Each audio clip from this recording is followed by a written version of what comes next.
is the law. The law is actually pretty good. The problem is really one of compliance with the law. And there are, I think, are two potential problems.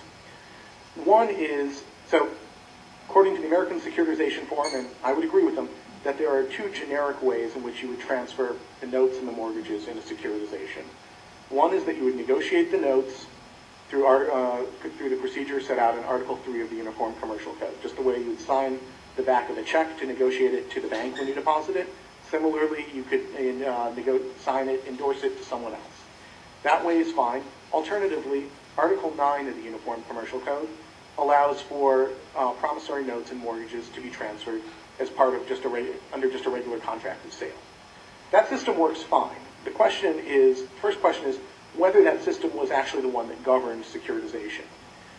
The answer, I believe, but I can't say for certain, but I certainly believe the answer is no. Instead, I believe that what was governing securitization was private contractual law. That parties are allowed, under Section 203 of Article 1 of the Uniform Commercial Code, to contract around Article 3 or Article 9. And I believe that's exactly what they did in the pooling and servicing agreements.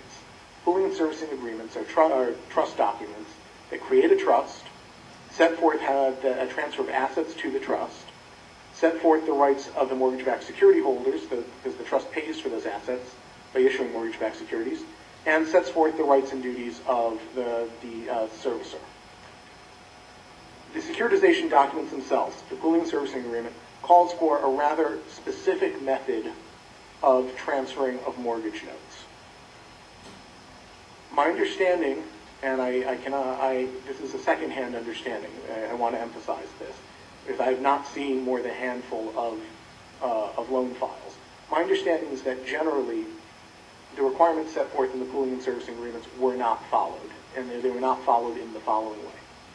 Pooling and servicing agreement says that there has to be when the notes are transferred to the trust, there needs to be an endorsement in blank to the trust, as well as a complete chain of endorsements for all preceding transfers.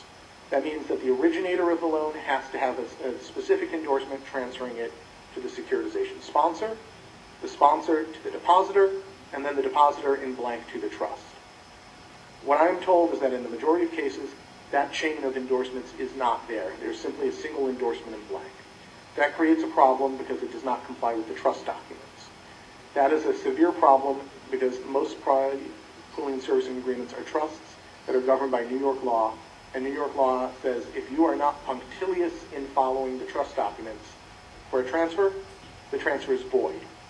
Doesn't matter if